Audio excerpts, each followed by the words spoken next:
What happens in Vegas stays in Vegas. Et là, j'arrête. Hé, Nick, qu'est-ce que t'as dit? Parce que moi, je comprenais pas cette phrase. Il me manquait la référence. Donc, il me dit, bah oui. Avant, on allait faire la fête à Las Vegas. Mais, vous pouvez tromper ta femme et torcher en train de danser sur les tables. Il est 21h.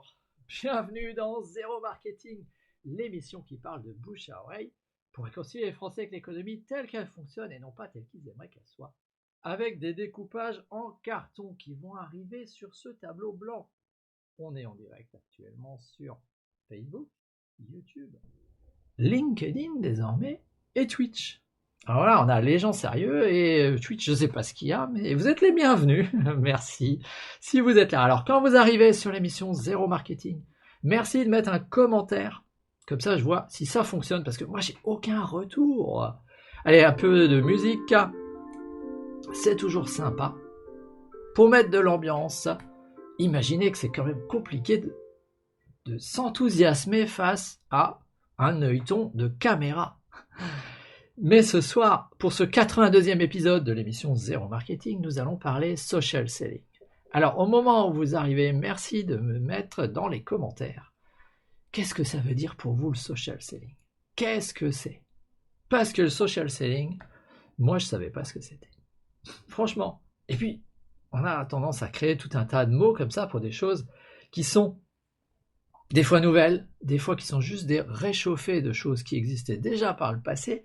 Alors, le but de Zéro Marketing, c'est aussi finalement de décrypter tous ces mécanismes, de les mettre sous une forme pédagogique simple pour pouvoir expliquer que ça mord pas, que c'est sympathique, et que des fois, il faut prêter attention parce qu'il y a peut-être la nouvelle tendance, le nouveau média, la nouvelle façon de faire, d'entreprendre, gagner de l'argent, d'aller conquérir de la liberté, qui est à votre portée de main, sauf si les barrières mentales et les préjugés vous plantent là-dedans. Donc, j'ai pas du tout envie que ça soit comme ça.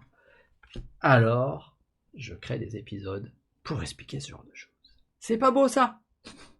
Si vous êtes en replay, remettez-moi #replay ou un commentaire de manière à ce que je repère votre commentaire. Je ne suis pas sur toutes les plateformes tout le temps disponible. Voilà, donc quand vous arrivez, mettez un commentaire de manière à ce que je vois si ça fonctionne, si cette diffusion en direct, là on est actuellement sur 5 plateformes, va fonctionner. Petit coup de musique. C'est parti. Ce soir, on va parler de social selling. Qu'est-ce que ça veut dire? Mais je me suis rendu compte récemment, j'étais dans le train. Alors, t'imagines, on va dire ça, c'est moi. Je suis dans le train et je rencontre une inconnue. Alors, pas vraiment une inconnue, mais il y avait quelqu'un à côté de moi. Alors, on avait chacun notre masque. Mais en ce moment, j'imagine que tu t'en es rendu compte, c'est pas top pour rencontrer des gens et taper la discute. Rencontrer des humains, finalement, parce que on est câblé pour reconnaître des visages, on est câblé pour reconnaître des regards. Et en ce moment, ouais, comme ça, c'est pas très rigolo. Alors, il se trouve que j'arrive, je me mets dans le train et j'étais à côté de quelqu'un et on commence à discuter.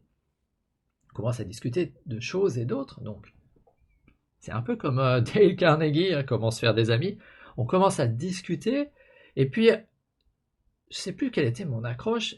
On commence à parler de la région, du fait que c'est pas évident. Alors je dis, ah oui, tout très simple. Elle ne savait pas où on était.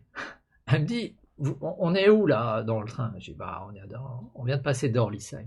Et vous descendez où? On est au Bernay. Et vous êtes la première, vous êtes nouvelle sur la ligne? Je fais, non, j'ai l'habitude, mais j'arrive pas. Je dis, ah, vous arrivez, c'est facile pourtant. Il y a Heimonwiller. Parce que bon, après Molsheim, il y a d'Orlisheim, après d'Orlisheim, on est à Rosheim, et après Rosheim, on va à Bischofsheim, et après, on arrive à Obernai. Il n'y a pas de Villers sur celle-là. Gertwiller, ça vient juste après.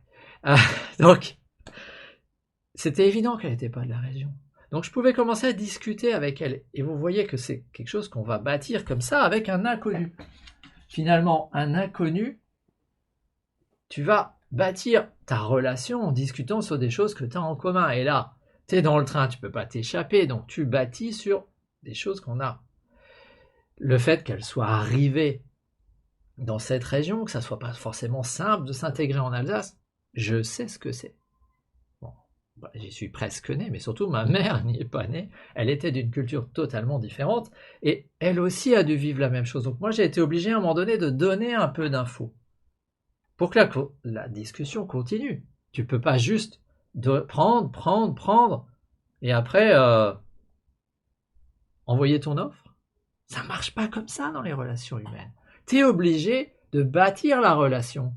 Donc si j'avais juste écouté en disant oui, ça n'aurait pas fonctionné. Donc il a fallu que je dévoile une partie aussi de moi. Que je dise, bah oui, ma mère est arrivée, ça n'a pas été forcément simple, elle parlait que français, elle parlait espagnol, mais elle parlait pas alsacien. Dans les années 70, dans un village alsacien, ben, on était 2 francophones et 3 francophones. Donc, moi, j'ai grandi de manière isolée. J'ai donné de l'info.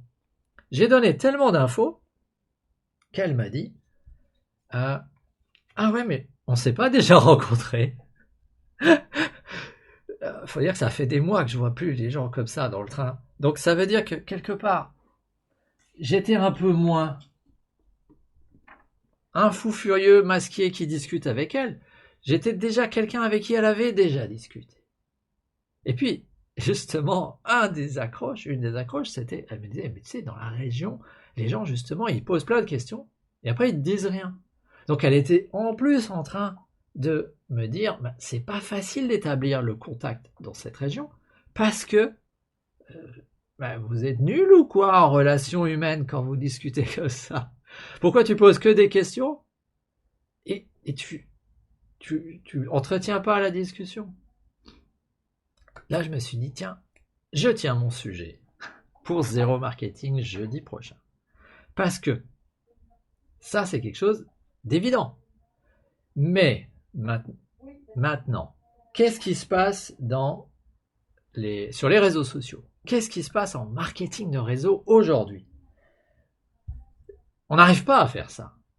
Et puis, c'est compliqué. Dans le train, les gens ne veulent pas te parler, ils sont censés être à 1m50. Et dans la vie actuelle, on n'a pas le temps de rencontrer assez de gens pour pouvoir trouver les 4-5 qui ont suffisamment de talent, d'envie, d'ambition pour se dire « Waouh, tes produits sont géniaux, on va bâtir ensemble et on va se constituer un grand réseau relationnel. » La plupart des gens, ils ne sont pas comme ça.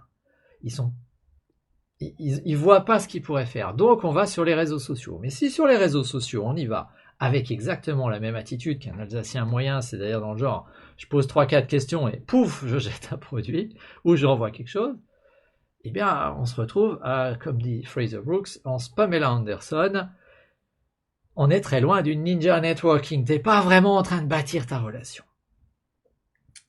Et j'ai l'impression qu'on peut faire beaucoup mieux que ça. J'ai l'impression qu'il s'est passé quelque chose parce que qu'est-ce qui se passe dans la vraie vie normalement? Dans la vraie vie, à l'ancienne, bah, tu transformais cet inconnu en quelqu'un que je vous ai déjà rencontré dans le train, ta connaissance. Tu le transformais après en ami, quelqu'un avec qui tu étais à l'école, quelqu'un avec qui tu es éventuellement allé en vacances, quelqu'un que tu connaissais, avec qui tu as des loisirs, etc. pour après arriver sur la famille. Bonsoir Carole. Carole, exemple de quelqu'un qui vient de réagir dans le chat, que je ne connais pas, mais qui me connaît peut-être. Je vais y venir après parce que les réseaux sociaux changent beaucoup de choses dans la mesure où tu as pu publier des vidéos. C'est-à-dire que tu n'es pas forcément un inconnu. Tu es peut-être même déjà une connaissance. La première fois que tu te rencontres. Puisque le but, c'est d'arriver derrière à un ami, puisque les gens font du business avec les gens qu'ils connaissent, apprécient et aiment. Donc on va dire qu'on est passé comme ça de... Il y avait quelqu'un que tu connaissais absolument pas, avec qui tu as déjà discuté, désormais c'est quelqu'un qui est un ami, et puis tu as atteint presque le niveau famille. J'ai pris conscience que les réseaux sociaux là avaient vraiment un fort impact quand j'étais en train de discuter avec une amie qu'on connaît très bien, qui vit à Stockholm et qui s'est séparée malheureusement de son mari, et qui me dit « Ah, j'ai retrouvé quelqu'un ». Alors, comment t'as fait? Est-ce que t'as retrouvé quelqu'un dans le monde réel ou est-ce que t'es allé? Elle fait non, mais tu sais, aujourd'hui en Suède, la plupart des gens, ils sont pas disponibles. Alors, Ils m'ont dit, va sur Tinder. Tout le monde m'a dit, Sonia, tu retrouveras personne si tu es juste en train de parler aux gens dans ta vie, parce qu'ils sont soit tous occupés, soit ils sont sur leur téléphone. Et si tu n'es pas sur Tinder, tu n'es pas sur le marché. Et ça fait marrer parce que tu te dis, on est exactement dans le même parallèle qu'avec du marketing de réseau ou du business ou de la prospection, parce que Sonia est quelqu'un de très intelligente, tu peux déjà éliminer 99% des hommes qui, je pense, vont être trop cons pour arriver à vivre avec elle. Voilà, c'est comme ça, malheureusement. Ça, j'y peux rien, ce sont ses choix, je ne vais pas porter de jugement, mais toujours est-il que pour trouver le pourcent qui lui manquait, elle a été obligée d'aller sur Tinder. Alors, comment on fait dans ces cas-là? Sur Tinder, tu as un profil. Ça veut dire que ton premier contact, c'est plus ta phrase « Tiens, bonjour madame » ou « Ah, on vient de passer d'Orlisheim, c'est quoi le prochain arrêt ?» Désormais, tes inconnus, ils te découvrent avec un profil. Voilà. On est un peu bas là. Je sais pas ce que ça va donner. C'est pas terrible au niveau... Alors, excusez-moi pour l'intermède, mais on est un peu bas par rapport aux caméras. Donc, on va changer. Lui, il s'approche. Et la famille. L'inconnu aujourd'hui, il est là. L'inconnu. L'inconnu te rencontre. Un inconnu te rencontre désormais sur les réseaux sociaux. Ça veut dire que ta première chose que tu dois travailler, c'est ton profil. Ton profil LinkedIn n'est pas forcément la même chose que ce que tu mets comme photo en avant sur Facebook. Mais c'est pas grave. Sur YouTube, tu peux t'exprimer. Tu peux balancer des vidéos qui vont rester. Facebook, c'est un sacré bazar, honnêtement. Tu peux pas vraiment structurer les choses. Enfin, en tout cas, moi, j'ai renoncé. Je m'y retrouve pas là-dedans. Par contre, YouTube, c'est génial. C'est un stockage de vidéos dans lequel tu peux dire qui tu es. D'ailleurs, si tu regardes cette vidéo en replay, 82e épisode, sachant que j'ai une deuxième chaîne qui porte mon nom, c'est Lurstel, où je balance plus des choses un peu moins organisées, mais où on découvre un peu plus ma vie, tu arrives à savoir plein de choses. Ce qui fait que d'inconnu, tu deviens une connaissance. Il y a des gens, tu les connais, tu les as jamais rencontrés, mais tu les connais bien. Tu sais ce qu'ils pensent, tu sais quel est leur avis sur tel domaine, tu sais, etc., avec qui ils vivent, quel est leur quotidien aujourd'hui, etc. Alors, j'ai pas mis connaissance parce que ça fait quand même beaucoup de lettres à découper, et puis je savais qu'on n'aurait pas assez de place sur le tableau. Mais là, il faut voir connaissance. C'est pas juste un contact. C'est quelqu'un qui, lui, te connaît. Et toi, pour moi, ce qui a vraiment changé avec le monde merveilleux dans lequel on vit aujourd'hui, c'est que tout ça, c'est ce qu'on faisait avant, là. Les couleurs ont un sens ce soir. Ici, on était dans l'inconnu. Et puis là, on commençait à bâtir avec un ami. Maintenant, en fait, l'inconnu et la connaissance, ils sont en train de faire le boulot que tu faisais avec un ami. Ça, c'est un vrai changement. Ce qui fait qu'il se passe un truc incroyable, c'est qu'à un moment donné, tu rencontres quelqu'un pour la première fois et on a la même interaction que ce qu'on avait. C'est ça qui se joue. On vérifie que ce qu'on est en train de faire maintenant, c'était ce qui se faisait avant. Tu les connais sans avoir besoin de les rencontrer. Enfin, eux te connaissent sans avoir besoin de les rencontrer, mais au moment où tu les rencontres, tu as intérêt à ce que tout ce que tu as publié soit authentique, parce que la personne est juste en train de vérifier très vite si finalement tu es bien aligné avec le reste. Je sais pas si je suis très clair là. Allez, on va essayer de reformuler ça un peu mieux. Tu as envoyé plein de trucs qui étaient de l'ordre de « tu es en train de bâtir un ami ». Mais au moment où il arrive en vrai, il faut quand même qu'il neutralise son cerveau reptilien, qui pourrait dire « est-ce que cette personne que j'ai désormais en vrai est réellement congruente avec ce qu'elle publiait avant ?» Parce que si elle était super sympa, et qu'en vrai, en 3 mots, tu te dis « c'est un vrai connard », il y a un problème. Est-ce que ces vidéos étaient fausses? Est-ce qu'il était authentique ou pas? Là, j'ai un associé qui est très fort dans le tennis et qui me disait « tu sais, Roger Federer, il paraît qu'il est super sympa, mais c'est du pipeau complet. » Le mec, en fait, a travaillé sa marque. En public, il est super sympa.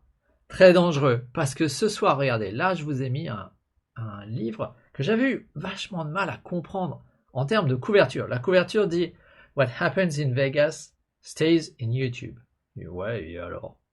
C'était il y a 2 ans aux États-Unis, je l'avais acheté quand j'avais rencontré Eric Coleman, l'auteur, et puis j'étais en train de le lire dans le Airbnb où il y avait plein de monde qui traînait, donc c'était plus des inconnus, c'était pas encore des amis, mais on va dire que c'était des connaissances. Et là, il y a Nick, un des gars qui vivait dans le même Airbnb que moi, qui entre, j'étais dans le salon en train de lire ça, il lit le titre et il me fait « What happens in Vegas stays in Vegas ». Et là, j'arrête, « Hé Nick, qu'est-ce que t'as dit ?» Parce que moi, je comprenais pas cette phrase. Il me manquait la référence. Donc, il me dit, bah oui, avant, on allait faire la fête à Las Vegas. Mais, vous pouvez tromper ta femme, être torché, en train de danser sur les tables, aller dépenser de l'argent au casino. À part tes potes, personne n'en savait rien, ce qui s'était passé à Las Vegas. On oublie, et puis tu rentres gentiment à la maison. Sauf que maintenant, t'as un gugus qui sort son téléphone, et hop, 3 minutes plus tard, t'es sur les réseaux sociaux, voire t'y es en direct, comme nous sommes actuellement en direct également sur Instagram.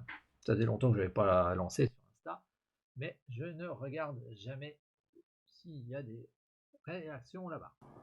Bref, c'est difficile désormais. Tu vas faire la fête n'importe où, t'as intérêt à être authentique, parce que tu peux oublier ta vie privée.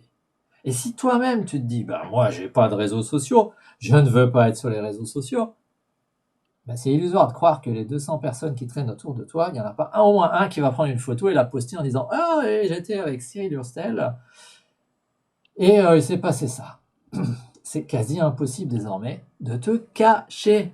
Donc tu as intérêt à être aligné. Tu as intérêt à ce que, au moment où tu rencontres la personne, ils se disent très rapidement, oui, ok, c'est cohérent avec les 50 heures, 70 heures que je l'ai vu dire, faire, agir, qui ont été filmées par un autre, qui ont été rapportées par quelqu'un d'autre. Et t'en arrives à des choses incroyables. Mardi dernier, par exemple, j'avais pris rendez-vous il y a très longtemps avec Renaud Varocco, patron de l'agence 404, et qui fait un live tous les jours à 11h45 jusqu'à 12h30. Je vais être honnête, je ne suis pas tous les jours.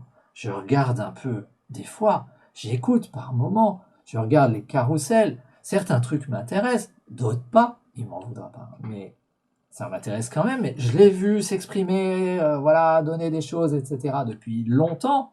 Et je lui avais dit, écoute, Renaud, ça m'intéresserait, puisque moi, ça fait quand même 82 semaines d'affilée que je suis à 21h disponible, quel que soit le fuseau horaire où je me trouve, pour être avec vous. Donc, je sais ce que c'est, et j'avais envie de discuter avec lui sur plusieurs points. J'avais rendez-vous à 18h, j'arrive ici à 18h, je lui renvoie un SMS quelques minutes avant, on se connecte dans Zoom, et à 18h30, on avait mis 21 minutes d'interview en boîte. Ce qui veut dire qu'on a fait salut, on se connaît, on sait ce que tu penses, on peut se faire confiance en moins de 3 minutes. Et bon voilà, je te propose ça comme interview, on pourrait faire ça, t'es d'accord? J'appuie sur le bouton, jingle, on y va. Avec quelqu'un que tu n'as jamais rencontré auparavant. C'est quand même incroyable. Tu as des relations de niveau ami avec un inconnu. Parce que si j'appelle quelqu'un avec qui j'étais il y a, je sais pas, 20 ans à l'école, et qu'il n'a pas compris ces notions-là, que tu n'as plus de vie privée, et qu'il n'est pas en train d'émettre et de se créer une image, je t'assure qu'il va me falloir plus que 3 minutes pour le convaincre qu'on va pouvoir faire une interview. Alors que là, c'était fait. C'est pas beau ça? Ça veut dire qu'aujourd'hui, par les réseaux sociaux, vous pouvez vous faire connaître. Vous pouvez faire savoir quels sont vos points de vue, quelle est votre position, y compris les plus controversés. Et la première fois que tu rencontres quelqu'un, il te connaît. Tu as déjà fait tout le boulot. Tu n'as plus qu'à discuter sur comment on continue. Et éventuellement, transformer cette personne en d'amis, en famille. Ce qui, dans notre cas, signifie écoute, tu as tel problème, je pense que j'ai une solution qui pourrait t'aider. Et on en revient à notre social selling. On est en train de vendre sur les réseaux sociaux après avoir fait de la mise en relation sociale. Donc, un truc génial, un truc qu'on ne faisait pas avant, un truc qu'on peut faire à l'échelle. Parce que vous soyez 5, 50, 5000, 5 millions à regarder cette vidéo en ce moment, c'est pareil, je suis le même. Je suis obligé d'être authentique. Je suis authentique, sinon c'est pas possible de jouer l'acteur constamment comme ça. D'ailleurs, dans la question est vite répondue avec JP Fanguin, notre petit génie ou gars qui a tapé juste sans faire exprès parce qu'il était authentique. Le gars qui disait salut à toi jeune entrepreneur et qui j'étais sévère. J'ai essayé d'associer ta claque que lui, j'y arrivais pas. Donc soit c'est un excellent acteur, soit le mec était simplement authentique. On saura ça plus tard, c'est pas grave. Donc j'espère que le social selling, c'est quelque chose qui est moins mystérieux pour vous. J'espère que ça vous donne envie d'avoir une caméra, de parler face à la caméra et finalement de vous exprimer avec qui vous êtes. Exprimer qu'est-ce qui vous est cher, qu'est-ce qui vous fait vibrer, quels sont vos buts, qu'est-ce que vous allez réaliser, comment vous pouvez aider vos futurs clients face à un œilleton. Et c'est là que c'est pas évident. Va t'enthousiasmer face à un œilleton. Donc vous pouvez faire des lives. Et quand on fait des lives, eh ben, on a au moins l'impression de parler à des humains. Donc merci à toi si tu es là actuellement. Je vois qu'on est pas nombreux, mais il y a du monde. Donc je suis pas en train de parler à une machine, je suis en train de parler à des humains. C'est pas génial ça? Ça me rappelle une fois où ma fille me disait ah ouais mais je comprends pas, mon podcast il décolle pas, etc. Je dis t'as combien d'écoutes? Une vingtaine. Attends, ça veut dire qu'à chaque fois que tu as envie de dire quelque chose, tu sors ton téléphone, tu enregistres un truc, tu l'envoies et il y a 20 personnes qui vont t'écouter. Maintenant imagine que à chaque fois que tu as envie de dire quelque chose, tu fais je sais pas s'il fait, désolé. Les 20 rappliquent, ils t'écoutent religieusement de ce que tu dis. Ben, tu les prendrais, non? Tu leur parlerais à ces 20 humains, parce qu'ils sont juste devant toi. Alors, sous prétexte que tu es censé pouvoir toucher des millions de personnes, ben, apprécie qu'il y a déjà les 20. Apprécie qu'il y a des gens qui passent et qui disent « Ouais, c'était super » ou bah, « C'était chiant, je suis reparti ». Et c'est vrai que la plupart des podcasts que j'écoute, ils ne parlent pas. Et ceux que j'écoute et je réécoute, c'est des gens qui sont alignés avec ce que moi je cherche. Et c'est pas grave parce que ces podcasts, ils parlent peut-être à d'autres personnes. Ils transforment d'autres inconnus en connaissances et ils les amènent au niveau d'amitié avec l'auteur du podcast et leur public. Et moi, tant pis, c'est pas grave. Ça va pas fatiguer l'auteur et moi je me suis désabonné et ce n'est pas grave. Donc finalement, il n'y a pas d'enjeu là-dedans. Il n'y a pas vraiment d'enjeu. Donc, le temps passe, j'espère que c'était intéressant. Dites-moi, vous avez très peu de temps, vu que je n'ai pas vérifié si... Mais laissez-moi en commentaire si votre vision du social selling est totalement différente. C'est le moment de le faire. Je n'ai pas travaillé, je n'ai pas vérifié qu'il n'y avait pas de latence, donc je ne sais pas si actuellement nous avons de la latence ou pas, et si je dois attendre les 30... Ah bah voilà, bah non, évidemment, il y a quand même un peu de latence, il va falloir que je revoie ça dans mes réglages. Vanessa nous dit, d'accord avec toi, je viens de faire un live et j'ai parlé à une personne qui était là comme une grande copine. Nouvelle personne. Eh oui, elle était là comme une grande copine. Mais elle avait fait l'effort aussi de t'écouter, donc c'est fabuleux, parce que c'est pas gagné non plus, hein, je veux dire, vu que tout le monde peut maintenant faire Jean-Pierre Pernaut, on n'est pas aux 13h, et s'exprimer avec tout le monde, bah forcément il y a plus d'offres. Il y a plus d'offres, mais ça veut dire qu'on peut parler aussi de choses beaucoup plus pointues. On peut parler de choses qui avant n'avaient aucune chance de passer à la télé. Et j'ai travaillé avec une dizaine de télé. J'ai travaillé avec une dizaine de chaînes de télé dans au moins 5 pays différents, et j'ai réussi à toucher des millions de personnes avec mon message. Quand je m'occupais de la promotion de l'espéranto. C'était une chouette expérience. Je peux vous dire que c'est pas évident de travailler avec les chaînes de télé. Parce qu'ils sont pressés, parce qu'ils n'ont pas le temps, parce que ils ont cette manie aussi que quand tu viens donner ton message, il faut toujours qu'il y en ait un autre qui mette le message inverse pour que finalement ça devienne un truc neutre. Donc, si ton idée était super, il y a toujours un à la fin qui fait « Ouais, mais bon, elle n'a pas marché. Oui, mais bon, elle n'a pas conquis la planète. Oui, mais bon, si tout le monde veut parler, ça se saurait. Oui, mais bon, si votre truc permettait vraiment de conduire une voiture sans énergie, bon, ça, effectivement, ça, c'est une absidée. Mais bref, actuellement, les médias, c'est une vraie boîte de censure. Alors que à côté, tu peux être ton propre média. Tu peux être tout ce que tu veux. Tu peux être un peu le régisseur, l'ingé son, l'ingé lumière, etc. Mais tu peux le faire. C'est pas beau, ça. C'est pas beau. Dernier conseil avant qu'on plie bagage, si tu travailles avec une chaîne de télé, dis-toi que tu fais pas le montage. T'es pas là pour faire les coupes quand t'étais pas bon. Donc si tu veux pas au montage, il y ait les moments où tu as dit une connerie qui restent, ne dis pas de conneries face à la caméra. Il vaut mieux foirer une prise quand tu as dit une connerie que de laisser le journaliste et après lui dire non, non, mais ça, j'aimerais que ça y soit pas, parce que ça va y être. C'est le moment où ça va être dedans. Ce qui veut dire que si tu sais comment ça marche, tu peux tout à fait, quand tu crois que le mec a éteint sa caméra, dire et faire passer ton message, parce que c'est celui-là qui va reprendre. Ça m'est arrivé plusieurs fois, c'est particulièrement jouissif de jouer avec le système. Voilà, là-dessus je vous dis, bonne mise en relation sur les réseaux sociaux, bonne création d'amitié. Vous ne savez pas où ça va vous mener. Bonne mise en relation, soyez cool, développez des choses qui sont humaines. Et si cette vidéo peut aider quelqu'un, cliquez sur j'aime et partagez-la. Et si elle vous plaît pas sur YouTube, vous avez même le droit de cliquer sur j'aime pas et la partagez pas. Et je vous donne rendez-vous à la semaine prochaine à 21h. Et vous aurez droit de plus en plus à des petites vidéos live tournées dans la rue sur ma chaîne qui porte mon nom, Cyril Hurstel. Donc il n'y a pas de zéro marketing dans la vie. Allez là-dessus, à la semaine prochaine!